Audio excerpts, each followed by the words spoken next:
आज हमारे देश की नई संसद का उद्घाटन है, यानी अब से नई संसद में हमारे चुने हुए प्रतिनिधि बैठेंगे।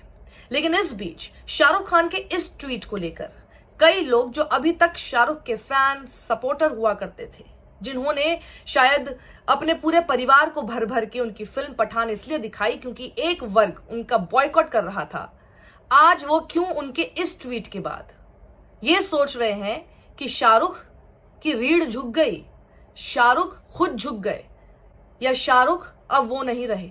पर क्या आपने एक बार भी सुना कि शाहरुख खान ने नई संसद को एक्नॉलेज और उसका इंट्रोडक्शन करते हुए, उसका स्वागत करते हुए किन शब्दों का इस्तेमाल किया है?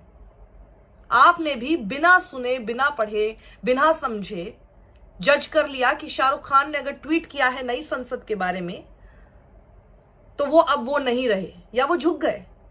नई संसद पर ट्वीट करना या नई संसद को वेलकम करना कोई गलत नहीं है।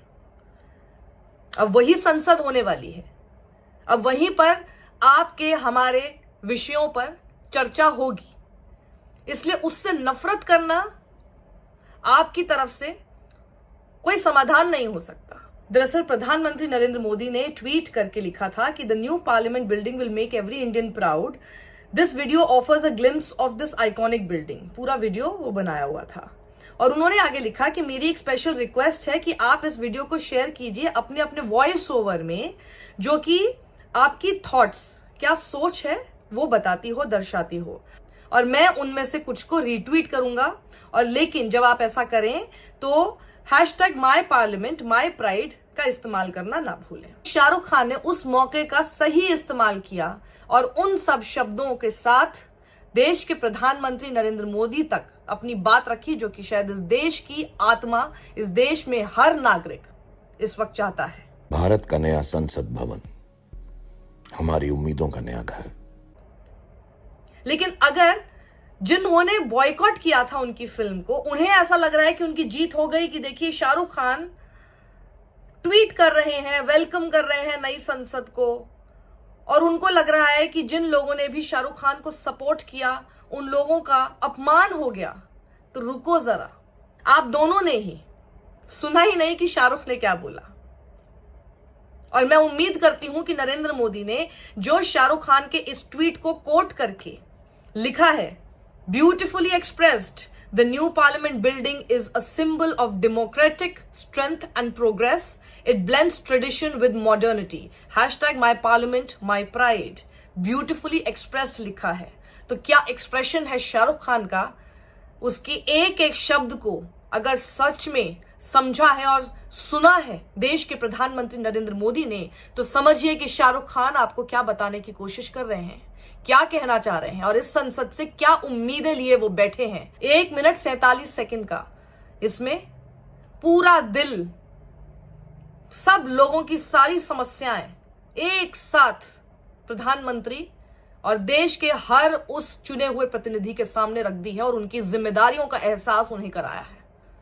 सुनना पसंद करेंगे, उसके बाद जजमेंट कीजिएगा और उसके बाद ये सोचिएगा कि आप लोगों ने अगर शाहरुख खान को किंग खान बनाया था तो शायद आप लोगों से कोई गलती नहीं हुई थी। भारत का नया संसद भवन, हमारी उम्मीदों का नया घर।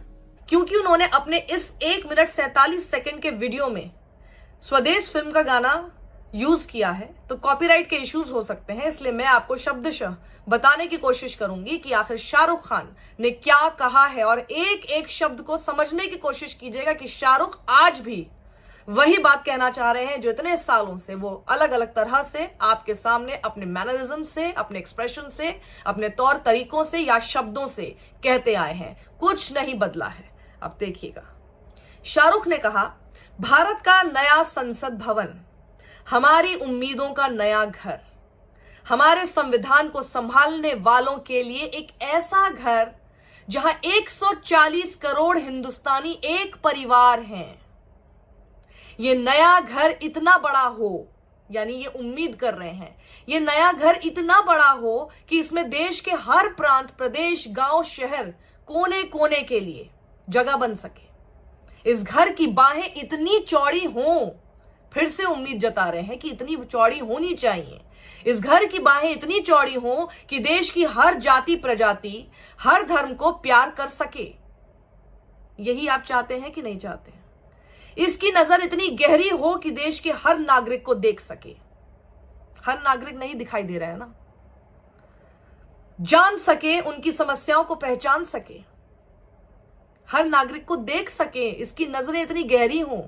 यहां सत्यमेव जयते का नारा स्लोगन नहीं हो, विश्वास हो कि एक नारा बना दिया है बस सत्यमेव जयते बोलने के लिए।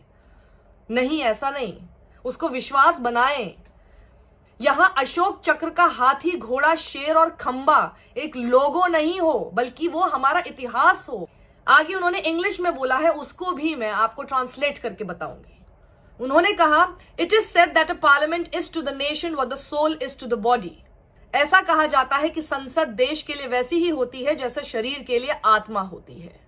आगे उन्होंने कहा, my sincerest prayers that the soul of democracy remains robust in its new home and continues to foster liberty, fraternity and equality for ages to come।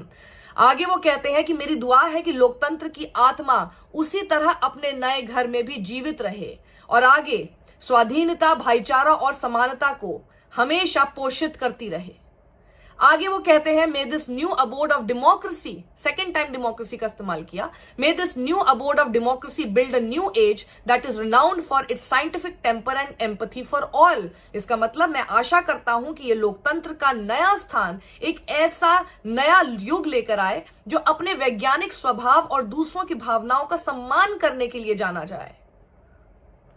A new parliament for a new India, but with the same age-old dream, the glory of India, of our nation. जय हिंद। नए भारत के लिए नई संसद, लेकिन उसी वर्षों पुराने सपने के साथ जो है हमारे देश के लिए यश और गौरव की प्राप्ति। जय हिंद। अब कोई भी शख्स जो हमारे देश के संविधान में विश्वास रखता है, कोई भी शख्स जो हमारे देश से प्यार करता है, जिसे इस बात का एहसास है कि हमारे देश में हमारे स्वतंत्रता सेनानियों ने अपना खून कैसे बहाकर हमें आज इस लायक रखा है और हमारे देश को यहां तक पहुंचाया है कि हम आज जो है अपने जीवन में वो बन पाए हैं, हमारे देश को उस तरक्की के पटल तक लेकर गए हैं कि दुनिया की नजरों में भारत का स्थान वर्षों से सम्मान के साथ बना हुआ है। हर वो शख्स जो बिलीव करता है कि लोकतंत्र ही है जो हमारी सबसे बड़ी खूबसूरती है और हमारे देश का एक एक नागरिक उसका योगदान हर एक के साथ समान भाव से इस देश को बनाने में है, वो शाहरुख की इस बात के साथ हमेशा सहमत रहेगा। तो शाहरुख ने गलत क्या कहा? कई लोग लेकिन ऐसे हैं जिन्होंने पूरा वीडियो सुना है और शाहरुख ने जिन शब्दों का इस्तेमाल किया और उनका जो भाव है वो क्या है, क्या कहना चाहते हैं, उसको बखूबी समझ गए और उन्होंने उसे अपने शब्दों में किस तरह से रखा है, क्या बताना चाहे आप सुनिए। दुष्यंत अरोड़ा हैं जो कि लिखते हैं, thank you for speaking as only you can Shahrukh Khan. आपके शब्द ये रिमाइंड करते हैं पंडित नेहरू की उस स्पीच को जो उन्होंने इंडिया ट्रिस्ट विद डेस्टिनी कहकर जब हमें आजादी मिली थी, मिडनाइट पर कही थी। I hope against hope that mister Modi listens to you. मैं उम्मीद करता हूं, जो कि मुझे उम्मीद कम है, लेकिन मैं उम्मीद करता हूं कि मिस्टर मोदी आपकी इस बात को सुनेंगे। वहीं प्रशांत कुमार ने बहुत बड़ी बात लिखी है, अब इसको समझिएगा जो कहना चाह रहे हैं। इन्होंने भी उस वीडियो को गौर से सुना है और वहां जहां कई लोग बिना सुने कुछ भी ऊटपटांग शाहरुख खान के लिए लिख रहे हैं, वहां पर प्रशांत कुमार जो कि खुद एक जर्नलिस्ट हैं, उन्होंने सही बात लिखी। और क्या लिखा? Shahrukh Khan was, is and will forever remain the king. People abusing him for tweeting a video of #new parliament building are making fool of themselves. आप सिर्फ अपना ही मूर्ख बना रहे हैं। जिस तरह की चिंताएं व्यक्त की हैं, जो वो चाहते हैं कि देश कैसा होना चाहिए, उसका एक एक शब्द उन्होंने नई संसद को वेलकम करते हुए उसके साथ आशाओं के रूप में, उम्मीदों के रूप में हम सबके समक्ष रखा है। और मैं अब ये उम्मीद करती हूं कि जिस तरह से आप लोगों ने एक एक शब्द को नहीं समझा और लग गए, लाइन में लग गए ये बोलने में कि शाहरुख खान देखिए क्या हो गया, ये तो बहुत ही बुरा किया उन्होंने उन सब लोगों के साथ जिन्होंने इनको इतना सपोर्ट किया, बॉयकॉट गैंग के साथ खड़े नजर आ रहे हैं। नहीं, मैं उम्मीद करती हूं कि देश के प्रधानमंत्री ने जब कोट करके शाहरुख खान को लिखा ब्यूटिफुली एक्सप्रेस्ड, तो वो इस बात से और शाहरुख खान की एक एक शब्द और एक एक उम्मीद इस नई संसद से इत्तेफाक रखते हैं। और मैं भी सिर्फ स्लोगन की तरह नहीं, अपने हर शब्द के साथ, अपनी हर खबर के साथ आप तक सत्य पहुंचाती हूं। इसलिए रोज आपके सामने कहती हूं, सत्यमेव जयते।